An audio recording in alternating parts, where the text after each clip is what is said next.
आज हम mu com के रिवायती समाजी ढांचे पे बात कर रहे हैं, खास तौर पर जो उनका गोत और पाल का निज़ाम है और इसके सियासी असरात क्या रहे। हमारे पास कुछ ज़राए हैं जो उनकी तारीख, सकाफत और सियासी पहलुओं को देखते हैं।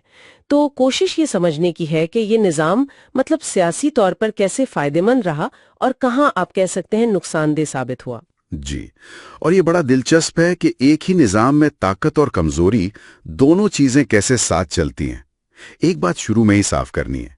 एक जगह गोत का जिक्र आया है, लेकिन तहकीक से लगता है कि ये गालिबन अमेरिकी रिपब्लिकन पार्टी जीओपी का जिक्र है, जो शायद गलती से शामिल हो गया। इसका म्यू कॉम के सियासी मामलात से कोई ताल्लुक नहीं लगता। तो हम अपनी तवज्जो गोत और पाल पर ही रखेंगे। सही। तो पहले ये समझ लेते हैं ये गोत क्या है, मतलब बुनियादी तौर पर। गोत आप समझें एक ही जद से ताल्लुक रखने वाला खानदानों का एक ग्रोह है, और अहम बात यह कि उनमें आपस में शादी नहीं होती। अच्छा, और पाल? पाल इससे बड़ा दायरा है, एक इलाकाई या नस्ली इकाई जिसमें कई गोत शामिल होते हैं। तारीखी तौर पर तकरीबन 13 पाल माने जाते हैं। ये मेऊ कम्युनिटी की समाजी तंजीम में मरकजी हैसियत रखता है। वैसे मेयो कौम की तारीख भी काफी मुनफरिद है। हिंदू और मुस्लिम रिवायात का एक मिलाप नजर आता है। उनकी असलियत पर भी बहस है, जैसे राजपूत होने का दावा, और तारीखी तौर पे वो बैरूनी ताकतों के खिलाफ मुजाहिमत की वजह से उन्हें कभी कभी सरकश भी कहा गया है, जो शायद उनकी अपनी खुदमुख्तारी कायम रखने की कोशिश थी। ये तो पसे मंजर हुआ। अब आते हैं फवाइद पर। इन निजामों के सियासी फायदे क्या रहे, जराए क्या बताते हैं? जी, जराए बताते हैं कि इससे कम्युनिटी में एक मजबूत समाजी जुड़त, एक एतमाद पैदा हुआ, जिसे समाजियात में मैकानिकी यकजहती कहते हैं, मतलब मुश्तरका रिवायात और जिंदगी के तौर तरीकों पर मबनी इत्तेहाद। इससे ना सियासी तौर पर लोगों को इकट्ठा करना आसान हो गया, जैसे ऑल इंडिया म्यू सभा बनी या इंतखाबात में एक मुत्तहिदा वोटिंग ब्लॉक के तौर पर सामने आना। अच्छा। और तारीख में देखें तो ये निज़ाम अंदरूनी झगड़े निपटाने में, वसाइल की तकसीम में और बैरूनी दबाव जैसे मुगलों के दौर में उनके खिलाफ खड़े होने में मददगार साबित हुए। लेकिन हर चीज के दो पहलू होते हैं। क्या इन जराए में कुछ मनफी पहलुओं का भी जिक्र है? ये यकजहती क्या हमेशा मुस्बत रही? बिल्कुल, आपने सही सवाल उठाया। जराए ये भी बताते हैं कि यही गौत और पाल निज़ाम अंदरूनी फूट और ग्रोह बंदी का सबब भी बन सकते हैं। मतलब मुख्तलिफ गिरोह आपस में वसाइल के लिए, सियासी ताकत के लिए मुकाबला करने लगते हैं। और बात ज्यादा दिलचस्प तब होती है जब हम इसे आज के जमहूरी निजाम के हवाले से देखते हैं। अच्छा, किस तरह की रुकावटें पैदा होती हैं? मिसाल के तौर पर ठोकदार निजाम।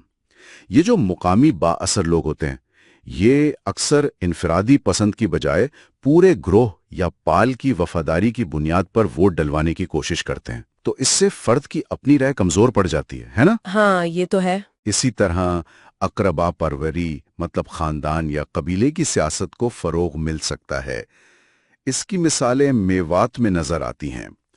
और इस सब का नतीजा ये भी हो सकता है कि कुछ गिरोह सियासी और समाजी तौर पर पीछे रह जाएं, जैसा कि उनकी ओबीसी यानी दीगर पसमानदा तबकात वाली दर्जाबंदी से भी कुछ अंदाजा होता है, जो उनकी समाजी और माशी हालत को जाहिर करती है।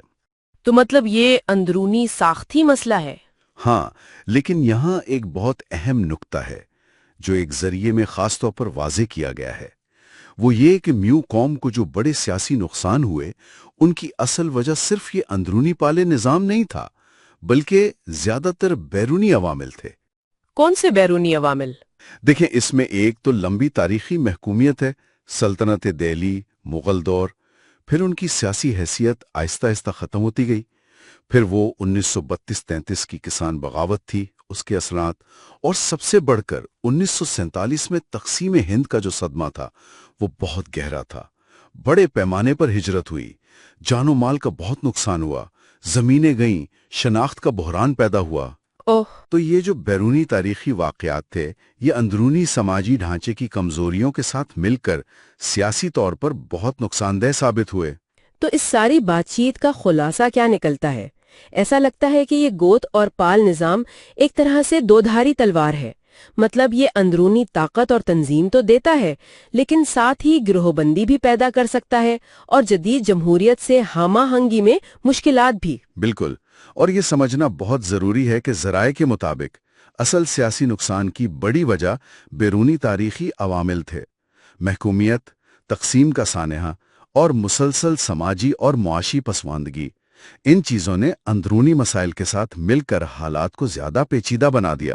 تو آج کے لیے ایک سوچنے کی بات یہ چھوڑ جاتے ہیں کہ کوئی بھی کمیونٹی اپنی روایتی سماجی ساخت، جیسے یہ یکجہتی والی طاقت ہے، اسے کیسے استعمال کر سکتی ہے تاکہ وہ آج کل کے سیاسی چیلنجز سے بھی نمٹ سکے اور جو تاریخی نقصانات ہوئے ہیں ان پر قابو بھی پا سکے، اور ساتھ ہی انہی ساختوں کے اندر جو ممکنہ خطرات ہیں جیسے گروہ بندی یا کچھ لوگوں کا پیچھے رہ جانا، ان سے کیسے بچا جا سکتا ہے۔